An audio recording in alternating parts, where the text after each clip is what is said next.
Bismillahirrahmanirrahim. Assalamualaikum warahmatullahi wabarakatuh. Sebelumnya, kami ucapkan terima kasih kepada Bu Sifa telah memberikan kesempatan kepada kami untuk menjelaskan materi yang bersangkutan. Sebelum memulai mengenai materi, kami akan memperkenalkan diri terlebih dahulu. Saya Naisha Intan Noviani, saya Siti Eulinian, saya Sulida Kaprigita, saya Hera Salma. Kami dari kelompok 3. Di sini kami akan menjelaskan mengenai unsur pembangun cerpen ekstrinsik. Selain pembangun cerpen intrinsik, ternyata ada juga unsur pembangun cerpen ekstrinsik. Apa sih unsur ekstrinsik itu? Jadi, unsur ekstrinsik merupakan unsur luar yang berada dalam sebuah cerita yang juga ikut membangun jalannya suatu cerita. Meskipun unsur ekstrinsik ikut membangun suatu karya, namun tidak secara langsung mempengaruhi karya sastra tersebut. Jadi kita harus mencarinya sendiri. Meskipun terletak di luar cerpen, unsur ekstrinsik cerpen merupakan unsur yang mempengaruhi penulis dalam mengarang cerita tersebut.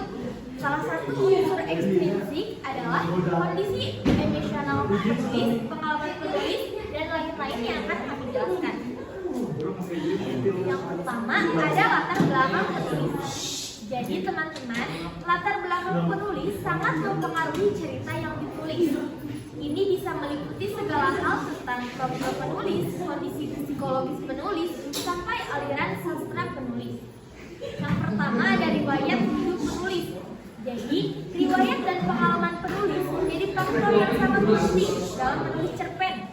Seorang yang berpengalaman ditinggal kekasih mampu menuliskan cerita dengan pemilihan kata yang jauh lebih menyentuh.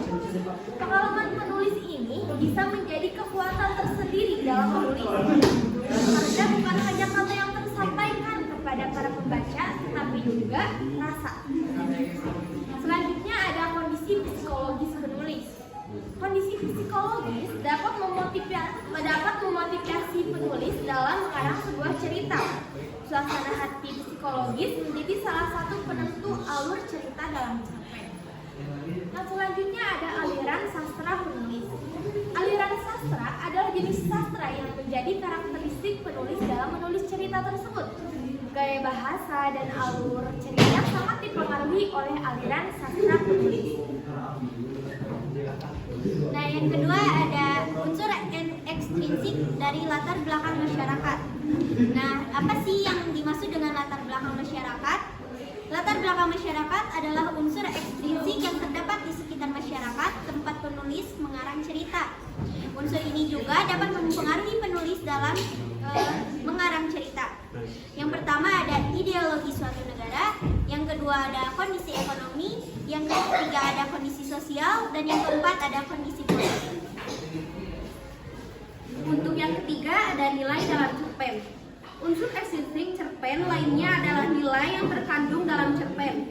Unsur ini tidak tertulis secara gamblang dalam cerpen, tetapi dapat kita tangkap saat kita membaca keseluruhan cerpen. Nilai ini bisa berupa nilai moral, nilai agama, nilai sosial, dan nilai budaya. Unsur ekstrinsik yang selanjutnya ada amanat, di mana amanat ini merupakan ajaran atau saran atau pesan yang hendak disampaikan pengarang.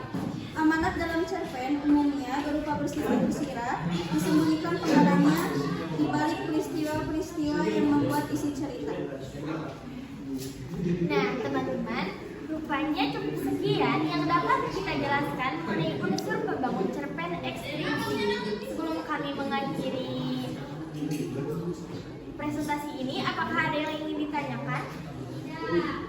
Terima kasih atas perhatian teman-teman semua.